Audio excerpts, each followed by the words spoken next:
Audiobook Como Criar um Novo Eu. Capítulo 5. Sobrevivência versus criação. No capítulo anterior, recorri intencionalmente ao exemplo da minha escrita para mostrar a importância de transcender o grande trio, porque, quando escrevemos, estamos a criar palavras, seja no papel, seja num documento digital. Essa mesma criatividade é posta em prática quando pintamos, tocamos um instrumento musical, trabalhamos madeira ou nos entregamos a qualquer outra atividade que tenha o efeito de quebrar as barreiras impostas pelo grande trio. Por que é tão difícil viver nesses momentos criativos? Se nos focarmos num passado indesejado ou num futuro temido, vivemos a maior parte do tempo em estresse, em modo de sobrevivência. Quer estejamos obcecados com a nossa saúde, a sobrevivência do corpo, com o pagamento do empréstimo da casa, a necessidade de abrigo do nosso ambiente exterior, ou com a falta de tempo para tudo o que temos de fazer para sobreviver. A maior parte de nós conhece muito melhor o estado mental de dependência, a que chamamos sobrevivência, do que a vida enquanto criadores. No meu primeiro livro, analisei detalhadamente a diferença entre viver em modo de criação e viver em modo de sobrevivência. Nas páginas seguintes, vou descrever em traços largos a diferença entre ambos. Pense na vida em modo de sobrevivência, imaginando um animal, um veado, por exemplo. Vamos assumir que está em homeostasia, em perfeito equilíbrio, mas mal se dá conta de um perigo no mundo exterior, um predador. Digamos, o seu sistema nervoso de luta ou fuga é ativado. Esse sistema nervoso simpático faz parte do sistema nervoso autônomo, que garante as funções automáticas do corpo, como a digestão, a regulação da temperatura, os níveis de açúcar no sangue e várias outras. Para preparar o animal para lidar com a emergência que detectou, o corpo é quimicamente alterado com o sistema nervoso simpático, a ativar automaticamente as glândulas adrenais, mobilizando quantidades enormes de energia. Se o veado for perseguido por uma matilha de lobos, utiliza essa energia para fugir. Se for ágil o suficiente para escapar ileso, 15 ou 20 minutos depois, quando a ameaça já não estiver presente, recomeça a pastar com o equilíbrio interno restaurado. Nós, humanos, temos o mesmo sistema instalado. Quando nos apercebemos de um perigo, o nosso sistema nervoso simpático é ativado. A energia é mobilizada e por aí afora, de forma em tudo semelhante ao veado. No início da história da humanidade, esta adaptação rápida ajudou-nos a enfrentar a ameaça dos predadores e outros riscos para a nossa sobrevivência. Estas qualidades animais foram de grande utilidade para a nossa evolução como espécie. O pensamento por si só pode desencadear e fazer perdurar a resposta humana ao estresse. Infelizmente, existem várias diferenças entre o Homo sapiens e os nossos coabitantes planetários do reino animal, que não nos são assim tão úteis. Sempre que nosso corpo perde o equilíbrio químico, chama-se a isso estresse. A resposta ao estresse é a forma inata de o corpo reagir à perda de equilíbrio e o que faz para o recuperar. Sempre que avistamos um leão no Serengeti ou encontramos o nosso ex, pouco amigável, no supermercado ou nos irritamos com o trânsito na autoestrada porque estamos atrasados para uma reunião, ativamos a nossa resposta ao estresse, pois estamos a reagir ao nosso ambiente exterior. Ao contrário dos animais, temos a capacidade de ativar a resposta da luta ou fuga através do simples pensamento. E este não tem de estar relacionado com qualquer circunstância do momento. Podemos ativar essa resposta por antecipação a qualquer acontecimento do futuro. Outra desvantagem ainda maior é a de conseguirmos produzir a mesma resposta ao estresse, revisitando uma memória triste que está gravada na nossa massa cinzenta. Por isso, ao anteciparmos experiências que produzem respostas ao estresse, ou as recordarmos, o nosso corpo está a existir no futuro ou no passado. Em nosso prejuízo, transformamos, situações de estresse a curto prazo em situações de estresse a longo prazo. Por outro lado, tanto quanto sabemos, os animais não possuem a capacidade, diria antes, a incapacidade, de ativar resposta ao estresse com tanta frequência e tanta facilidade, que não consigam depois desativá-la.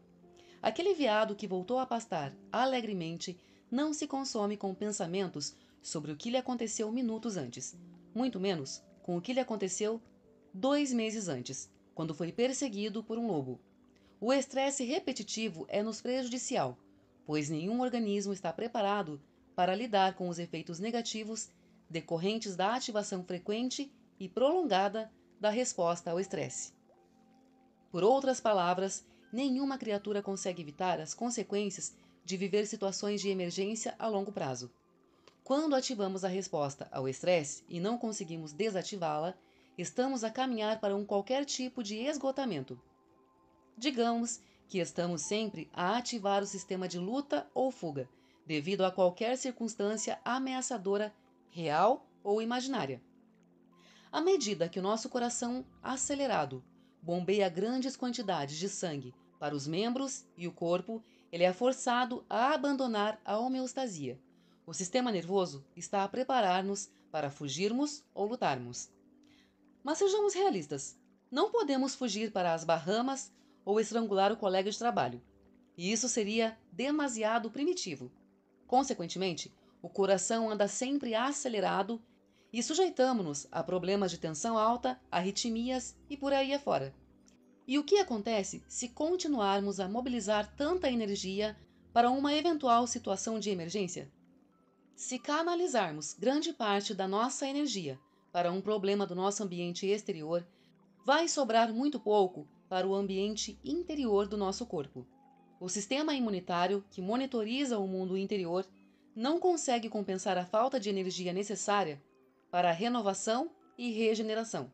Logo, adoecemos, seja com uma constipação, cancro ou artrite reumatoide. Todas elas doenças imunomediadas. Se pensarmos bem, a verdadeira diferença entre os humanos e os animais é que, apesar de ambos sentirem estresse, os seres humanos revivem e antecipam situações traumáticas. Por que é tão prejudicial o fato de a nossa resposta ao estresse ser desencadeada por pressões provenientes do passado, do presente e do futuro? Quando perdemos tão frequentemente o nosso equilíbrio químico, esse estado de desequilíbrio acaba por se tornar a norma, o que faz com que estejamos destinados a viver o nosso destino genético, o que significa, na maior parte dos casos, sofremos de algum tipo de doença. A razão é clara: o efeito de dominó da cascata de hormonas e outras substâncias químicas que libertamos em resposta ao estresse pode desregular alguns dos nossos genes, dando assim origem às doenças. Por outras palavras, o estresse repetido ativa os botões genéticos que nos fazem começar a ir no sentido do nosso destino genético. Por isso, aquilo que era um comportamento adaptável e uma resposta bioquímica benéfica, luta ou fuga, da nossa parte, tornou-se um conjunto de circunstâncias altamente inadequadas e prejudiciais. Por exemplo, quando o leão perseguia os nossos antepassados, a resposta ao estresse fazia aquilo que tinha sido concebida: protegê-los do seu ambiente exterior. Isso é adaptação. Mas se, durante dias a fio, ficarmos a maturar naquela promoção, demasiado focados na apresentação que temos de fazer às chefias, ou a preocuparmos-nos com a nossa mãe que está no hospital, essas situações criam substâncias químicas como se estivéssemos a ser perseguidos por um leão. Ora bem, isso é inadaptação. Ficamos demasiado tempo em modo de emergência. A luta ou fuga ou está a consumir a energia de que nosso ambiente interior necessita. O corpo está a roubar essa energia vital aos sistemas imunitário, digestivo, endócrino, entre outros, e a direcioná-la para os músculos que utilizaríamos para lutar com um predador ou a fugir de um perigo. Mas, nesta situação, está a funcionar contra nós. De um ponto de vista fisiológico, a produção excessiva de hormonas do estresse cria as emoções humanas da raiva, do medo, das fortes hormonas do estresse e da sobrevivência. Quando a nossa resposta ao estresse é desencadeada, passamos a focar-nos em três coisas, que são da maior importância. O corpo, tenho de cuidar dele. O ambiente, para onde posso fugir dessa ameaça. O tempo, de quanto tempo preciso para escapar a esta ameaça. Viver em modo de sobrevivência é a razão pela qual nós humanos somos tão dominados pelo grande trio.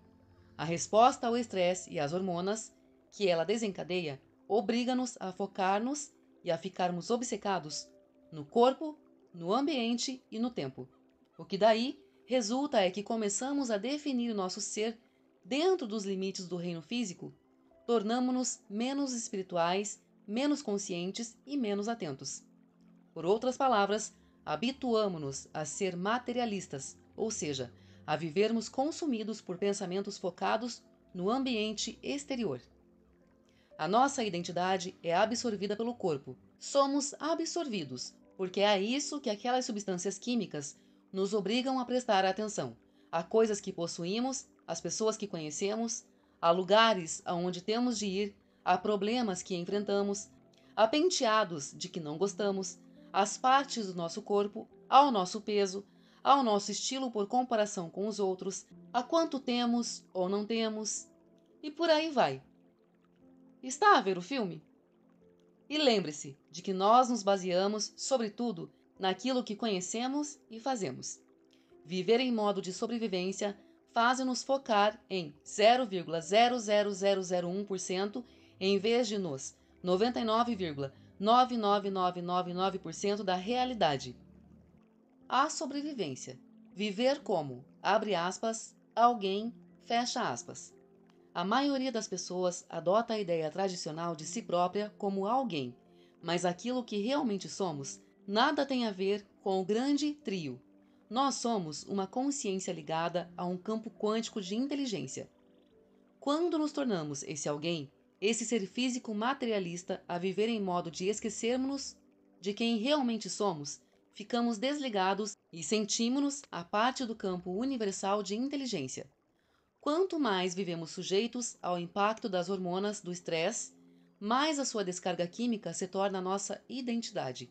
Se nos virmos apenas como seres físicos, a nossa percepção baseia-se exclusivamente nos nossos sentidos físicos. Quanto mais utilizamos os sentidos para definir a nossa realidade, mais permitimos que sejam eles a determinar a nossa realidade. Caímos naquele modo newtoniano de pensar, que nos limita a tentar prever o futuro com base numa qualquer experiência do passado. Se bem se recorda, o fundamento do modelo newtoniano da realidade é a previsão de um desenlace. Passamos a tentar controlar a nossa realidade, em vez de nos entregarmos a algo superior. Limitamo-nos a tentar sobreviver. Se o modelo quântico da realidade define tudo como sendo, em última análise, energia, por que temos uma experiência de nós mesmos mais como seres físicos do que como seres energéticos?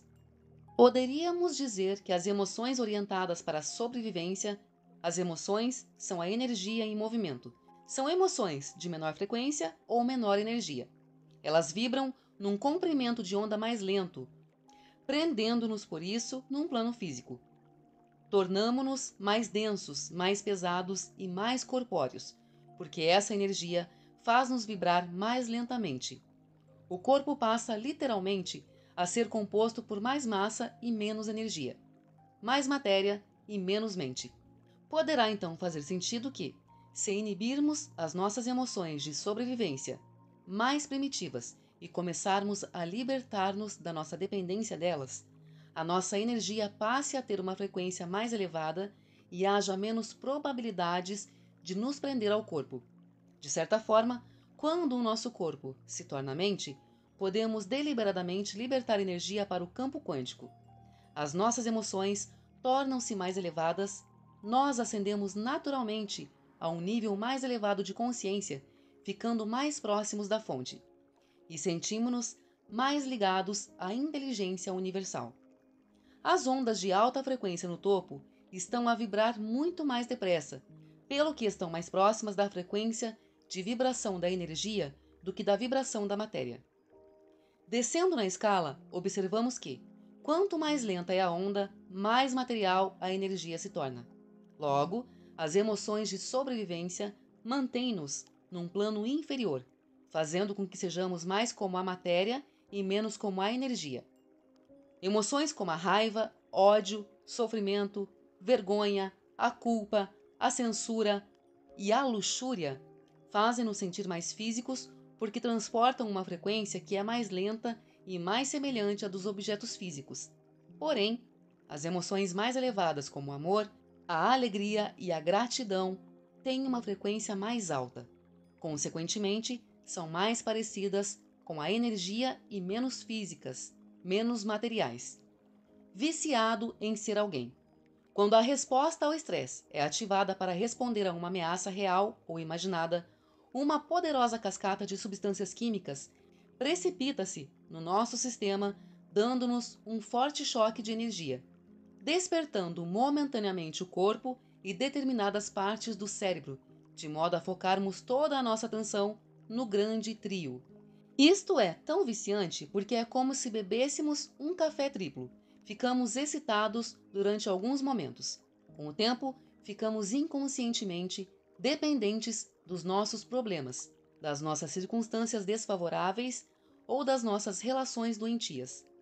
Mantemos essas situações para alimentarmos a dependência das emoções orientadas para a sobrevivência, com o objetivo de nos lembrarmos de quem achamos que somos.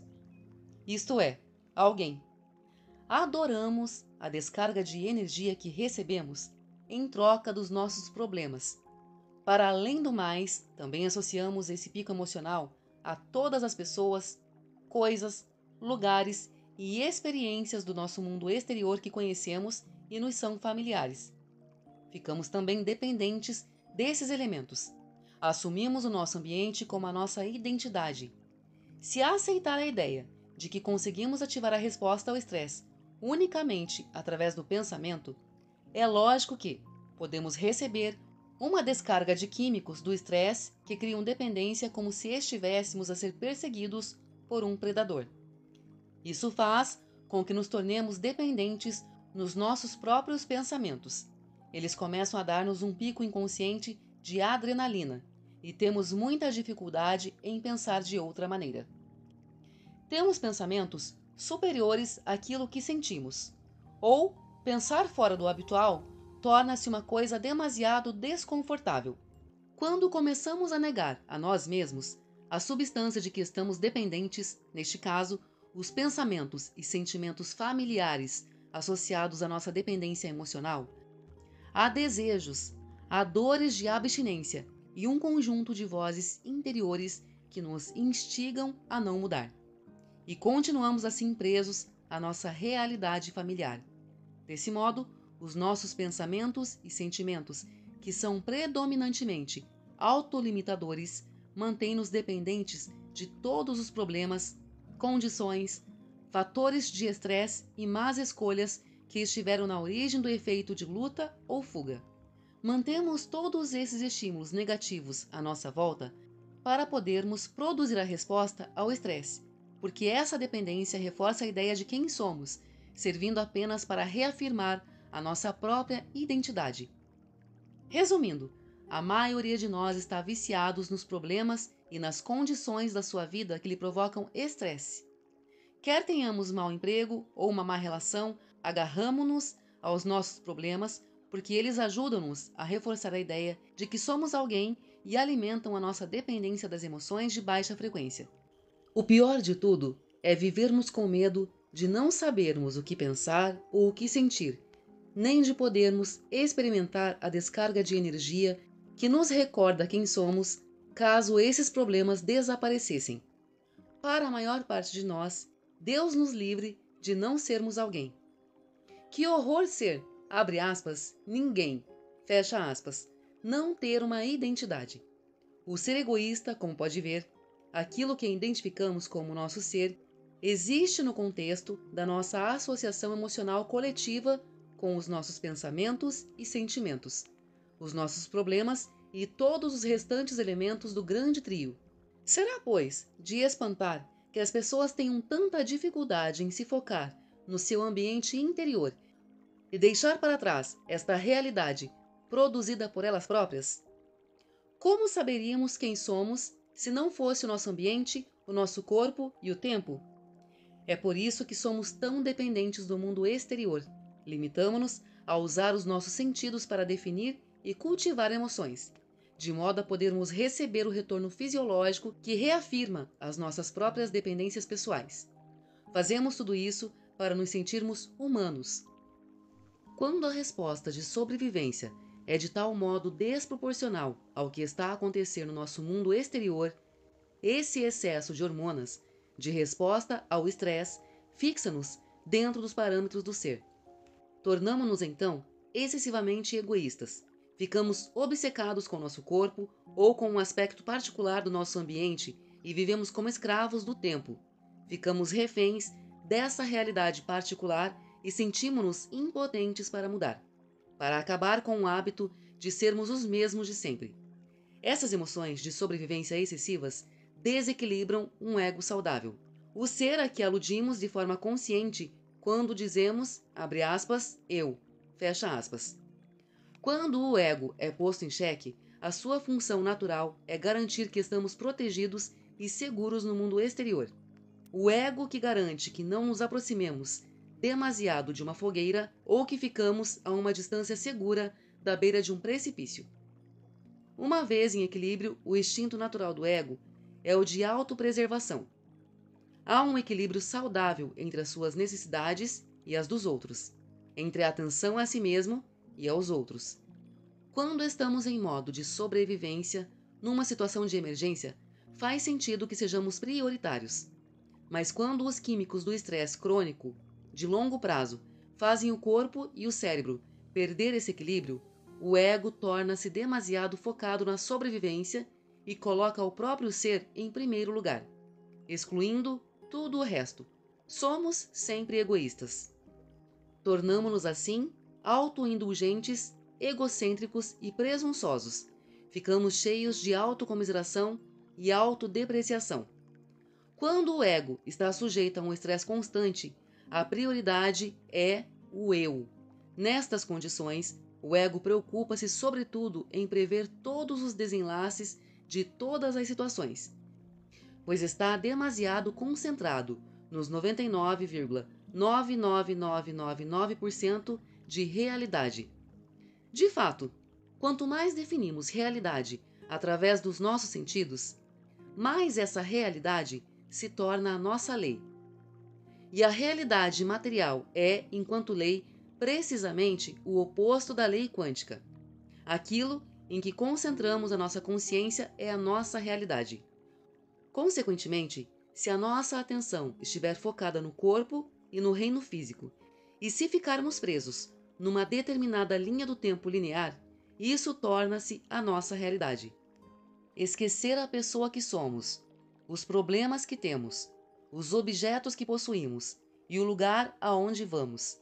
Perder a noção do tempo, ir para além do corpo e da necessidade de satisfazer o hábito, abdicar do pico de experiências emocionalmente familiares que reafirmam a identidade. Desprender-nos da tentativa de prever uma situação futura ou reviver uma memória passada. Libertarmos do ego egoísta que só se preocupa com as suas próprias necessidades. Pensar ou sonhar mais alto do que o que sentimos e desejar o desconhecido. Eis como começamos a libertar-nos da vida que atualmente levamos. Se os nossos pensamentos nos podem deixar doentes, também poderão curar-nos? Vamos avançar mais um pouco.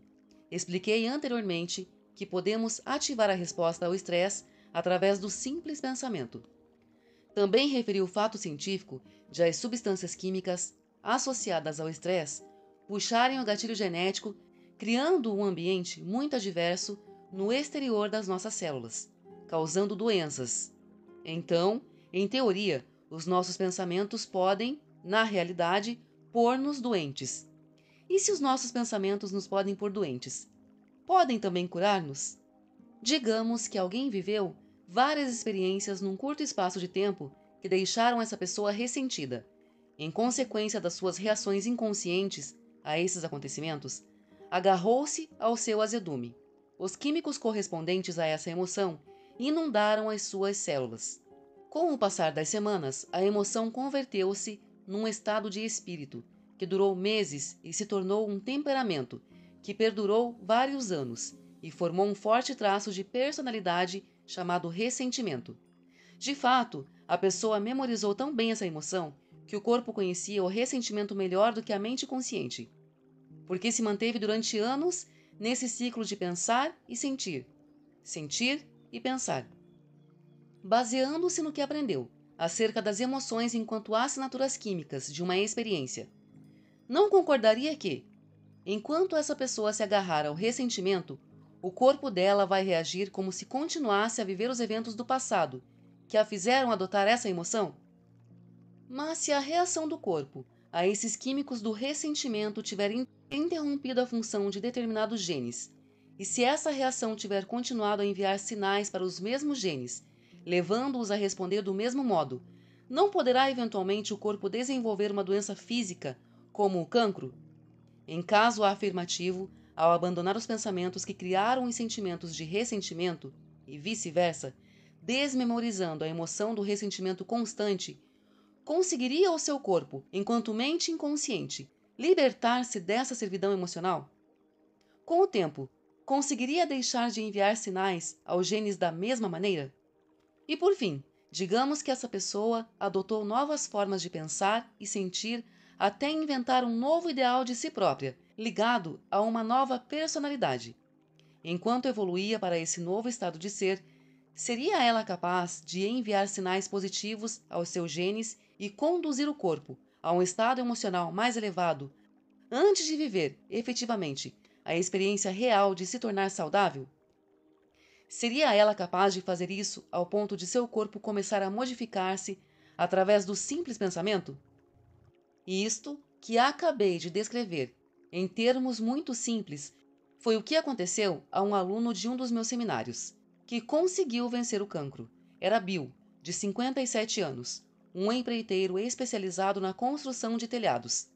Apareceu-lhe uma lesão no rosto e um dermatologista diagnosticou-lhe um melanoma maligno. Apesar de ter sido submetido à cirurgia, radioterapia e quimioterapia, o cancro reapareceu no pescoço. Depois, num dos lados do tronco e, por fim, na barriga da perna. De todas as vezes, foi submetido ao mesmo tipo de tratamento. Naturalmente, Bill viveu momentos em que se questionou: por que eu? Percebeu que a sua exposição excessiva ao sol era um fator de risco, mas conhecia outras pessoas que também se tinham exposto e não tinham desenvolvido cancro. Ficou obcecado com a ideia de injustiça. Após o tratamento do cancro, Bill ponderou se os seus pensamentos, emoções e comportamentos poderiam ter contribuído para o seu estado de saúde. Num momento de autorreflexão, apercebeu-se de que tinha vivido mais de 30 anos preso ao ressentimento, pensando e sentindo que sempre tinha abdicado do que queria em prol dos outros. Por exemplo, queria ter sido músico profissional depois de acabar os estudos secundários, mas quando um acidente deixou o pai incapacitado, Bill teve de começar a trabalhar na empresa de construção de telhados da família. Recordava tantas vezes o que sentira quando lhe disseram que tinha de desistir das suas aspirações, que o corpo continuou a viver no passado. Isso também configurou um padrão de sonhos adiados. Sempre que alguma coisa não corria como esperava, como quando o mercado imobiliário entrou em colapso, logo após a expansão da empresa, arranjava sempre alguém ou algum acontecimento a que atribuir as culpas. Bill tinha memorizado o padrão de respostas emocional do rancor, que este passou a dominar a sua personalidade e tornou-se um programa inconsciente. O seu estado de ser enviou sinais aos mesmos genes durante tanto tempo que eles criaram a doença que agora o afligia. Não podia permitir que o seu ambiente continuasse a controlá-lo. As pessoas, os lugares e as influências na vida dele sempre tinham ditado o modo como pensava, como se sentia e se comportava. Percebeu que, para quebrar os laços com o seu antigo ser e reinventar um novo, tinha de deixar o seu ambiente familiar. Refugiou-se então da vida familiar durante 2 semanas no México. Durante os primeiros 5 dias, todas as manhãs, Bill contemplou o que pensava quando sentia ressentimento. Tornou-se um observador quântico dos seus próprios pensamentos e sentimentos. Ganhou consciência da sua mente inconsciente. Depois, prestou atenção aos seus comportamentos e atitudes, até aí inconscientes. Decidiu pôr termo a qualquer pensamento, comportamento ou emoção que não contribuíssem para o seu amor próprio. Após essa primeira semana de vigilância, Bill sentiu-se livre porque tinha libertado o corpo da dependência emocional do ressentimento. Ao inibir os pensamentos e sentimentos familiares que haviam motivado os seus comportamentos, impediu, em certo sentido, que os sinais das emoções de sobrevivência condicionassem o corpo à mentalidade do costume. O corpo liberou então energia que estava disponível, permitindo-lhe criar um novo destino para si próprio. Na semana seguinte, Bill sentiu-se tão animado que pensou na nova pessoa que queria ser e na forma como poderia responder às pessoas, aos lugares e às influências que anteriormente o controlavam.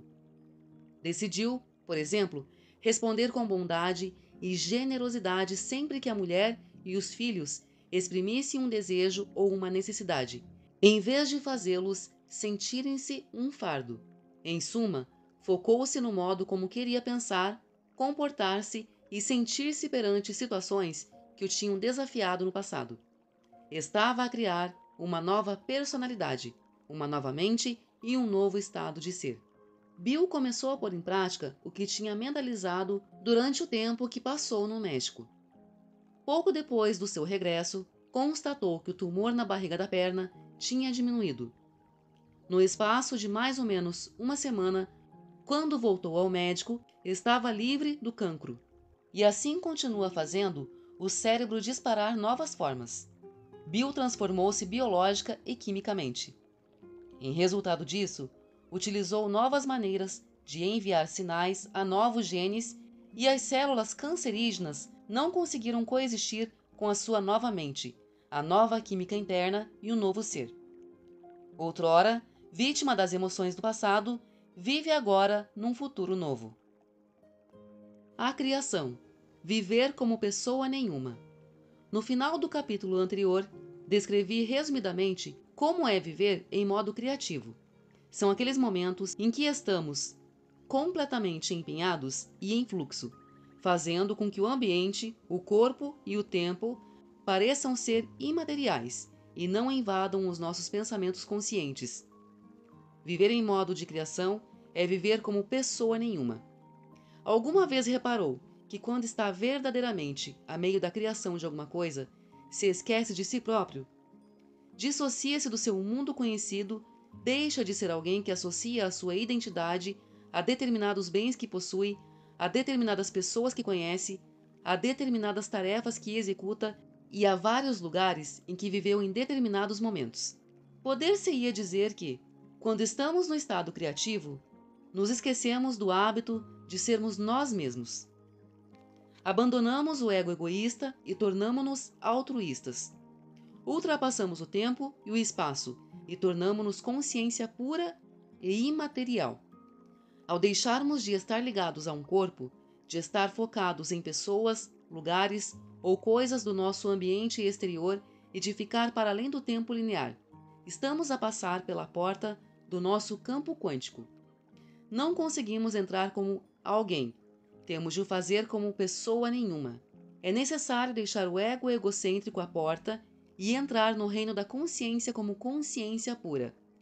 Tal como referi no capítulo 1, para mudarmos o corpo, para promovermos uma saúde melhor, algo nas nossas circunstâncias exteriores como um novo trabalho ou uma nova relação, ou na nossa linha temporal, em direção a uma futura realidade possível, tem de nos tornar corpo nenhum, coisa nenhuma e tempo nenhum. Eis, portanto, a grande dica. Para mudar qualquer aspecto da sua vida, corpo, ambiente ou tempo, tende o transcender. Tende deixar para trás o grande trio para controlar o grande trio. O lobo frontal, o domínio da criação e da mudança. Quando estamos em modo de criação, ativamos o centro criativo do cérebro, o lobo frontal, parte do cérebro anterior que inclui o córtex pré-frontal. É a parte mais recente e evoluída do nosso sistema nervoso e a mais adaptável do nosso cérebro. Ele tem a tendência de ser o nosso centro criativo e o CEO do cérebro, ou o mecanismo de tomada de decisão.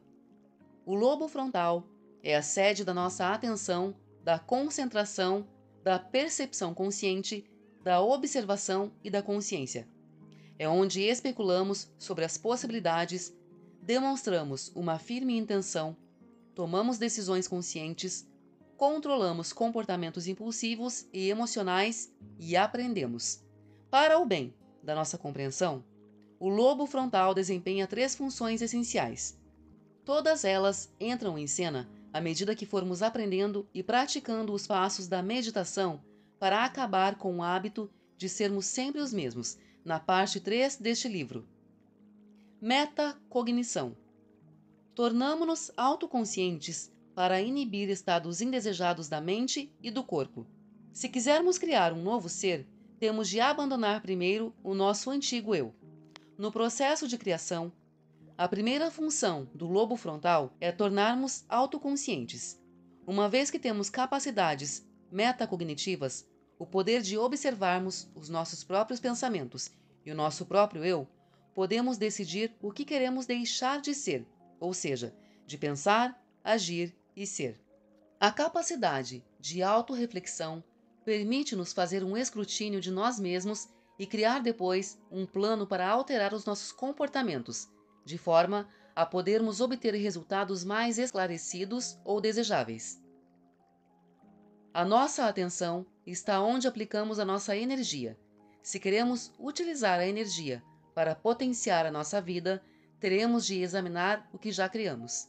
É então que começamos a conhecer-nos a nós próprios. A olharmos para as nossas convicções acerca da vida, de nós próprios e dos outros. Somos o que somos. Somos onde estamos e somos quem somos por causa do que acreditamos sobre nós próprios. As nossas convicções são os pensamentos que continuamos a aceitar, consciente ou inconscientemente, como a lei que rege a nossa vida. Tenhamos ou não consciência deles, continuam a afetar a nossa vida. Então, se desejamos realmente uma nova realidade pessoal, comecemos por observar todos os aspectos da nossa atual personalidade, uma vez que funcionam sobretudo abaixo do nível da percepção consciente, muito à semelhança de programas de computador automáticos. Temos de mergulhar dentro de nós e olhar para esses elementos de que provavelmente nunca nos tínhamos dado conta. Uma vez que a nossa personalidade inclui o que pensamos, como nos comportamos e como nos sentimos, temos de prestar atenção aos nossos pensamentos inconscientes, aos comportamentos reflexivos e às reações emocionais automáticos. Observe-os e determine se são verdadeiros e decida se quer continuar a fomentá-los. Para se familiarizar com os seus estados mentais e físicos inconscientes, precisa de vontade, intenção maior e consciência. Se aumentar a sua percepção, fica mais atento. Se ficar mais atento, fica mais consciente. Se ganhar uma maior consciência, vai constatar mais coisas. Se constatar mais coisas, vai ter maior capacidade para observar você próprio e os outros, ao nível tanto dos elementos interiores como exteriores da sua realidade.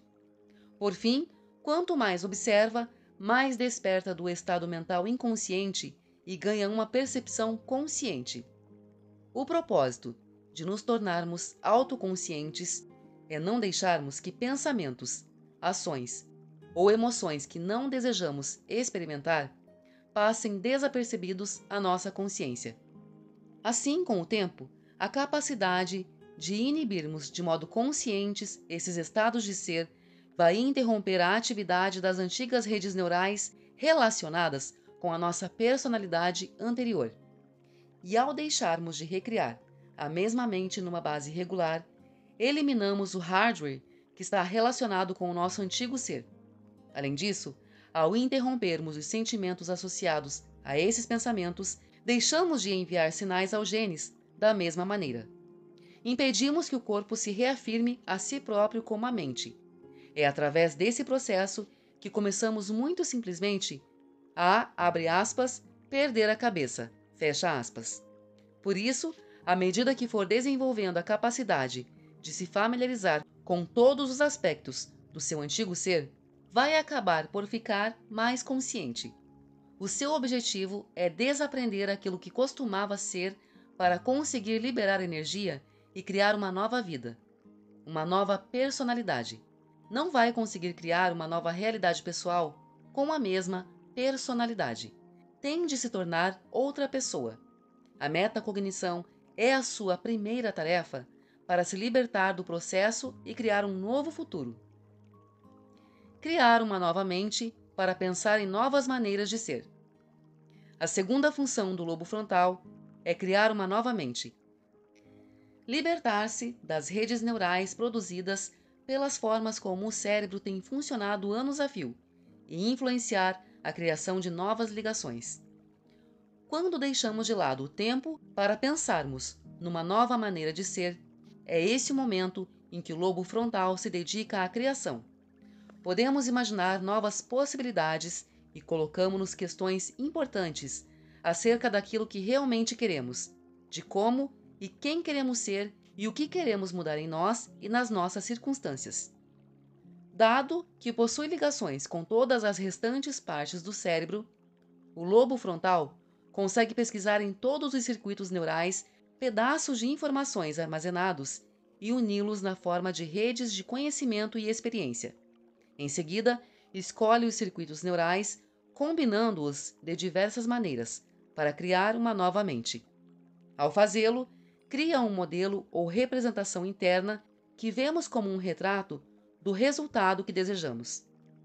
Faz então sentido que, quanto mais conhecimento tivermos, maior a variedade de redes neurais que estabelecemos, e mais capazes somos de sonhar com modelos mais complexos e detalhados.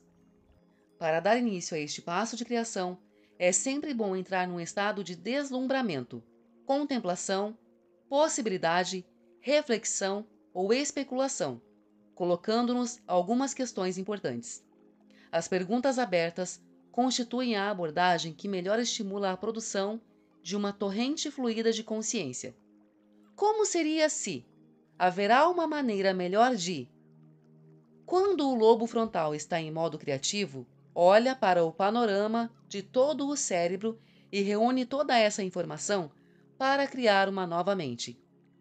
Se é a compaixão, o novo estado de ser que pretendemos criar, ao perguntarmos como é ser compassivo, o lobo frontal cria naturalmente novas combinações de várias redes neurais para formar um novo modelo ou visão. Talvez vá buscar informações armazenadas provenientes de livros que lemos, de filmes, de experiências pessoais e outras coisas, para fazer o cérebro funcionar de uma nova forma. Uma vez estabelecida a nova mente, vemos uma imagem, um holograma ou uma visão daquilo que a compaixão significa para nós. E se eu fosse essa pessoa a viver nessa realidade? Que figura histórica admiro e que traços admiro nela? As respostas que surgirem vão naturalmente formar uma nova mente, porque ao respondermos com sinceridade, o cérebro começa a funcionar segundo novas formas. Ao começarmos a ensaiar mentalmente novas maneiras de ser, começamos a criar novas ligações neurológicas para formar uma nova mente. E quanto mais nos mentalizamos, mais vão mudar o nosso cérebro e a nossa vida. Quer desejemos ser ricos ou melhores pais, por que não? Talvez seja uma boa ideia alimentarmos o cérebro de conhecimento sobre um tema à nossa escolha, de forma a dispormos de mais tijolos para criar um novo modelo da realidade que desejamos abraçar. Sempre que adquirimos informação, estamos a acrescentar novas ligações sinápticas, que vão ser a matéria-prima que vai ajudar a quebrar o padrão habitual de funcionamento do nosso cérebro. Quanto mais aprendemos, maior quantidade de munições para destruirmos a nossa velha personalidade. Tornar o pensamento mais real do que qualquer outra coisa. Durante o processo criativo, o terceiro papel vital do lobo frontal é tornar o pensamento mais real do que qualquer outra coisa. Vai ficar a saber como na parte 3. Quando estamos em estado criativo, o lobo frontal fica altamente ativo e baixa o volume dos circuitos no resto do cérebro, de modo a ficar pouca coisa a ser processada para além de um determinado pensamento. Como faz a mediação com o resto do cérebro, o lobo frontal consegue monitorizar toda a geografia. Por isso, baixa o volume dos centros sensoriais, responsáveis por sentir o corpo, dos centros motores, responsáveis por mover o corpo, dos centros de associação, onde a nossa identidade existe, e dos circuitos que processam o tempo, atenuando-os a todos com pouca atividade neural. Poder-se-ia então dizer que não há nenhuma mente para processar os estímulos sensoriais. Recorde-se de que a mente é o cérebro em ação. Nenhuma mente para ativar o movimento no seio do ambiente, e nenhuma mente para associar atividades ao tempo. Então, não temos corpo. Tornamo-nos coisa nenhuma. Não somos tempo nenhum. Somos, nesse momento, consciência pura. Com o ruído desligado nessas áreas do cérebro, a criatividade é um estado em que não existe ego nem ser, tal como os conhecemos. Quando o pensamento a que estamos a prestar atenção se torna a experiência, o lobo frontal acalma o resto do cérebro para que mais nada seja processado para além desse pensamento determinado. Ficamos imóveis, deixamos de sentir o corpo, deixamos de ter a percepção do tempo e do espaço, esquecemo-nos de nós mesmos. Quando estamos em modo de criação, o lobo frontal assume o comando e fica tão empenhado que os nossos pensamentos se tornam a nossa realidade e a nossa experiência. Não existe mais nada para o lobo frontal processar a não ser aquilo em que pensamos nesses momentos. Ao baixar o volume de outras áreas do cérebro, desliga as distrações. O mundo interior do pensamento torna-se tão real como o mundo exterior da realidade.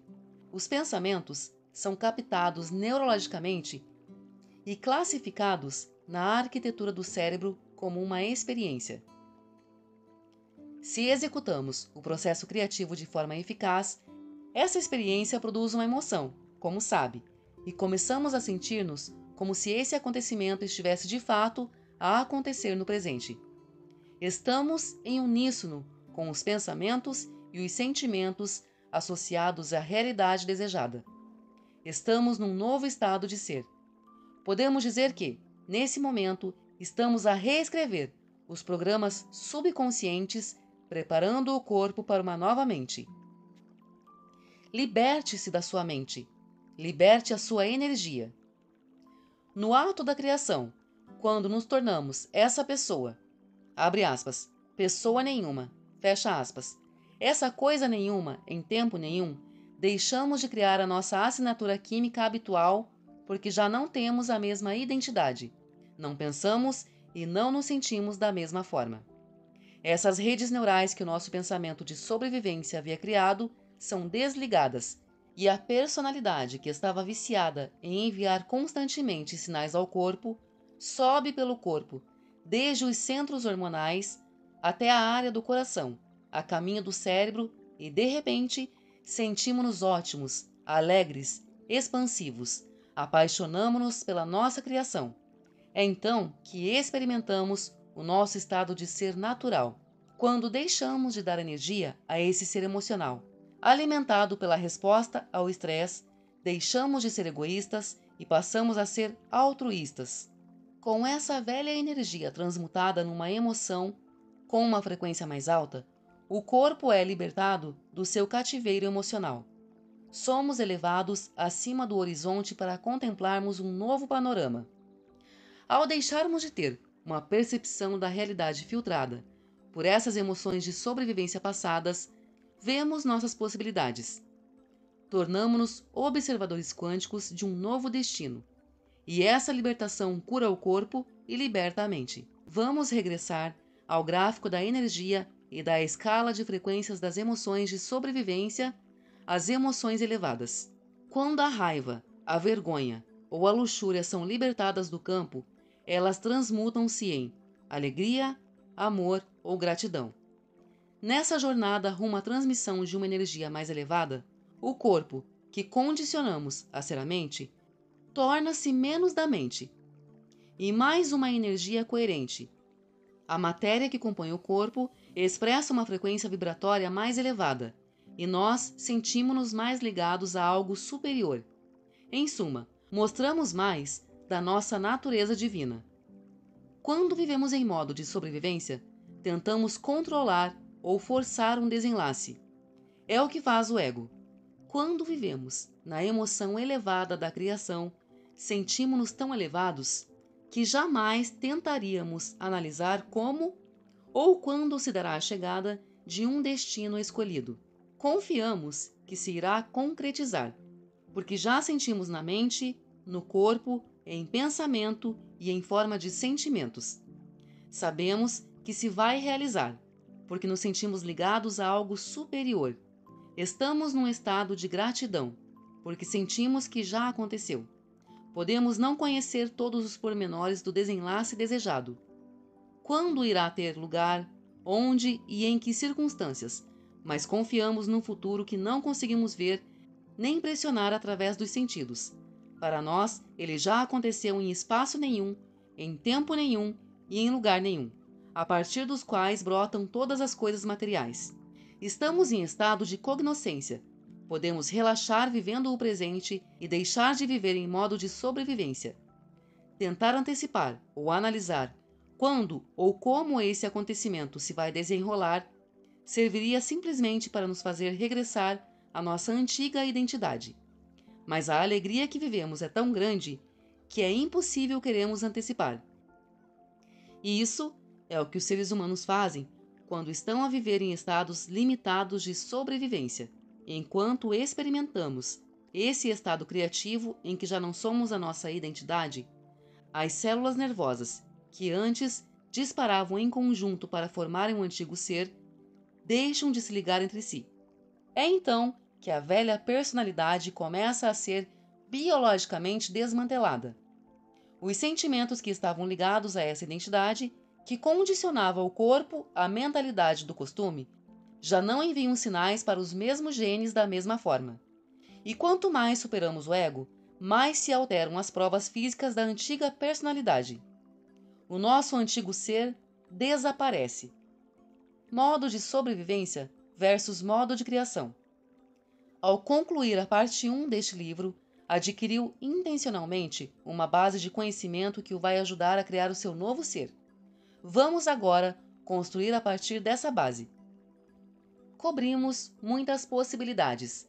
A ideia de que a mente subjetiva pode afetar o nosso mundo objetivo, o nosso potencial para modificar o cérebro e o corpo, quando superamos o nosso ambiente, corpo e tempo, a possibilidade de nos libertarmos do modo de sobrevivência, reativo e gerador de estresse, como se apenas o mundo exterior fosse real, e entramos no mundo interior da criação.